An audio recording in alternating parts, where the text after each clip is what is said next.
அனைவருக்கும் வணக்கம். என்னோட பேர் சுவாமிநாதன். நான் தமிழ்நாடு வேளாண்மை பல்கலைக்கழகத்தில் உள்ள பூச்சியியல் துறையில் பேராசிரியராக பணிபுரிகிறேன். என்னோட ஒரு ஸ்பெஷலைசேஷன் என்னன்னு பார்த்தீங்கன்னாக்கா, தேனீ வளர்ப்பு. All India coordinator research project அப்படின்னு சொல்லுவாங்க. இந்திய அளவுல தேனீ வளர்ப்புல ஈடுபட்டிருக்கக்கூடிய விஞ்ஞானிகள்ல நானும் ஒருத்தன். ஸோ இப்போ இந்த தேனீ வளர்ப்பு பற்றி ஒரு முழுமையான தகவல்களை உங்களோட பகிர்ந்துக்கிறேன். பொதுவாக தேனீன்னு சொன்னோம்னா நமக்கு முதல்ல ஞாபகம் வர்றது தேன்கிறதோட தேன் கொட்டுறது தான். ஏன்னா அந்த அளவுக்கு நம்ம தேனீன்னு சொன்னாலே பயன்படுத்தப்பட்டு இருக்கிறோம். ஆனால் அந்த மாதிரி கிடையாது. தேனீங்கிறது ஒரு வீட்டில் வளர்க்கக்கூடிய ஒரு வீட்டு விலங்குன்னே சொல்லலாம். வீட்டில் நாம நாய் பூனை வளர்க்குற மாதிரி இந்த தேனீக்களையும் வளர்க்கலாம். இப்போ கடந்த ஒரு 4-5 வருடங்கள்ல தேனியை தேனுக்காக வளர்க்கறது, மகரந்த சேர்க்கைக்காக வளர்க்கறது, இதை அடுத்த நிலையா தேனியை ஒரு ஹாபியா வளர்க்கக்கூடிய ஒரு நிலைமை தமிழ்நாட்டில் நிறைய வந்திருக்கு. வேலையிலிருந்து ஓய்வு பெற்றவர்கள் அவங்களுடைய மன அமைதிக்காக, ஒரு ஸ்ட்ரெஸ் மேனேஜ்மெண்ட்டுக்காக இந்த தேனீ வளர்க்குறது ஒரு முக்கியமான ஒரு பொழுதுபோக்காக வச்சுட்டு இருக்காங்க. நார்மலாக பார்த்தீங்கன்னாக்கா இந்த தேனீக்கள் காலையில் ஒரு 5:30-6 மணிக்கு அதோட கூடுகள் விட்டு வெளியில் போகும் உணவு தேடுறதுக்காக. அதோட உணவான மதுரம், மகரந்தம் இவற்றையெல்லாம் சேகரிச்சுட்டு அது கூட்டுக்கு அந்த கூட்டுக்கு உள்ளே போகிறப்ப அந்த தேனீ கூட்டங்களுக்கு நடுவில் நடைபெறுகின்ற பல்வேறு வகையான தகவல் பரிமாற்றம், அதனுடைய நடவடிக்கைகளை நம்ம கவனிக்கிற பார்த்தீங்கன்னாக்கா ஆட்டோமேட்டிக்காக நம்மளோட ஸ்ட்ரெஸ் குறைய ஆரம்பிச்சிடும். அதாவது ஒரு வீட்டு விலங்காவே இதை பயன்படுத்தலாம். அந்த மாதிரியான ஒரு நிலைமை கடந்த ஒரு 5-6 ஆண்டுகளாக நடந்துகிட்டு இருக்கு. அடுத்ததாக தேனீ வளர்க்குறது நம்ம ஆரம்பிக்கிறோம்னாக்கா, தேனீ வளர்க்கிறது சில முன்னுரைகள், அதாவது சில முன் தகவல்கள் நம்ம தெரிஞ்சு. தேனீ வளர்க்குறது எல்லா வகையான தேனீக்களையும் நம்ம வளர்க்க முடியாது. பொதுவாக 4 வகையான தேனீக்கள் நம்ம இந்தியாவில் இருக்கு. இந்த 4 வகையான தேனீக்கள் முதல் இது மலை தேனி. இந்த காலகட்டத்தில் பார்த்தீங்கன்னா பெரிய வாட்டர் டேங்க் நீர்நிலைகள்லேயே பார்த்தீங்கன்னா அடியில் பெரிய ஒரு 1 மீட்டர் நீள அகலத்துக்கு தேன் கூடுகள் இருக்கு. அதே மாதிரி உயரமான கட்டிடங்கள்லயும் இந்த கூடுகள் இது மலைத்தேனி. இந்த மலைத்தேனிக்கு அடுத்ததான் கொம்பு தேனி. கொம்பு தேனிங்கிறது வீடுகளில் வேலிகளில் இருக்கக்கூடிய சிறு சிறு மரங்கள்ல சிறு சிறு கிளைகள்ல இருக்கும், ஒரு கையளவு இருக்கும். ஸோ இந்த 2 வகையான தேனீக்களும் அதோட கூடுகளை வெட்ட வெளியில கட்டும். கூடுகள் ஒற்றையா இருக்கும். இந்த 2 வகையான தேனீக்களையும் நம்ம வளர்க்க முடியாது. இது ரெண்டுலயும் மூர்க்கத்தனம் கொஞ்சம் அதிகமா இருக்கும். கொட்டும் குணம் இது ரெண்டுக்கும் அதிகம்.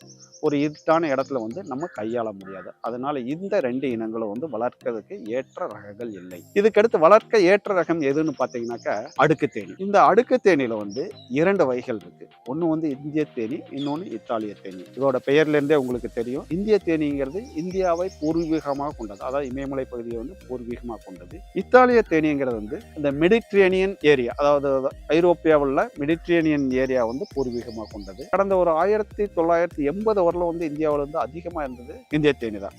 ஆனால் அந்த நேரங்களில் 1980 வாக்கில் இந்த இந்திய தேனிக்கு ஏற்பட்ட ஒரு மிக முக்கியமான வைரஸ் நோய், அதாவது தாய்சாக் ப்ரூட் வைரஸ் அப்படின்னு சொல்லக்கூடிய ஒரு வைரஸ் நோய்.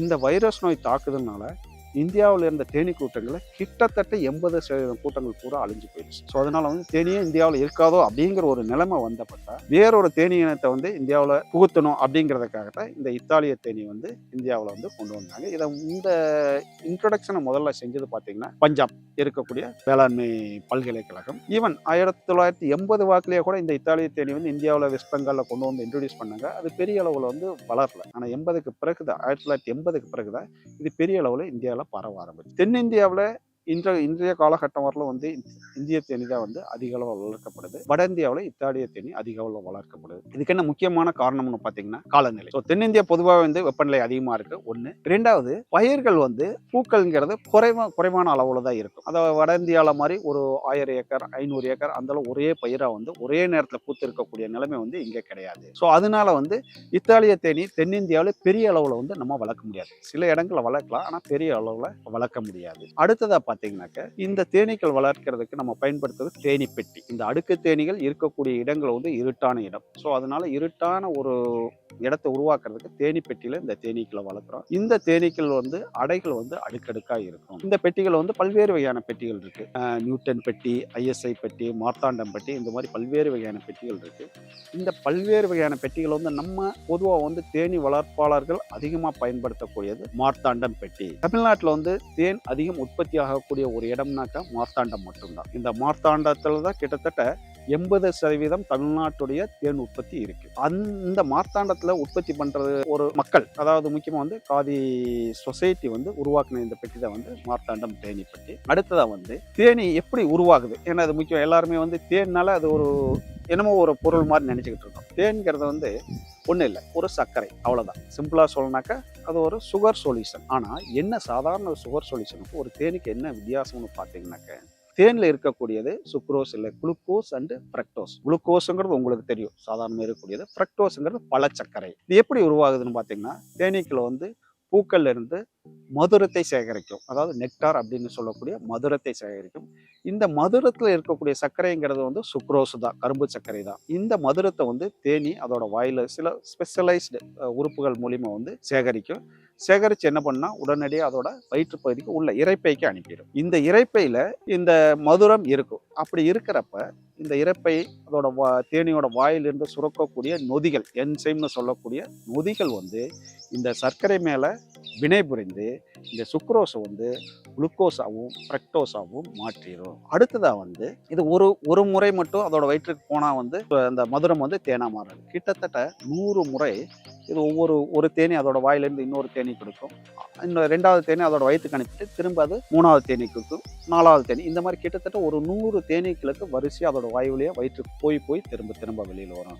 ஸோ சிம்பிளாக சொல்லணுன்னாக்க, தேன்கிறது தேனீக்களோட ஒரு வாமிட், ரீகர்ஜிடேஷன் சொல்லக்கூடிய ஒரு வாமிட், அவ்வளோதான். அடுத்ததாக இந்த தேனியோட வயிற்றுக்குள்ளே போகக்கூடிய இந்த மதுரத்தில் வந்து அதோட வயிற்றில் இருக்கக்கூடிய பல்வேறு வகையான நொதிகள், விட்டமின்கள், தாது உறுப்புகள், இது எல்லாமே அந்த சர்க்கரை தோலில் வந்து கலக்க ஆரம்பிக்குது. ஒன்று.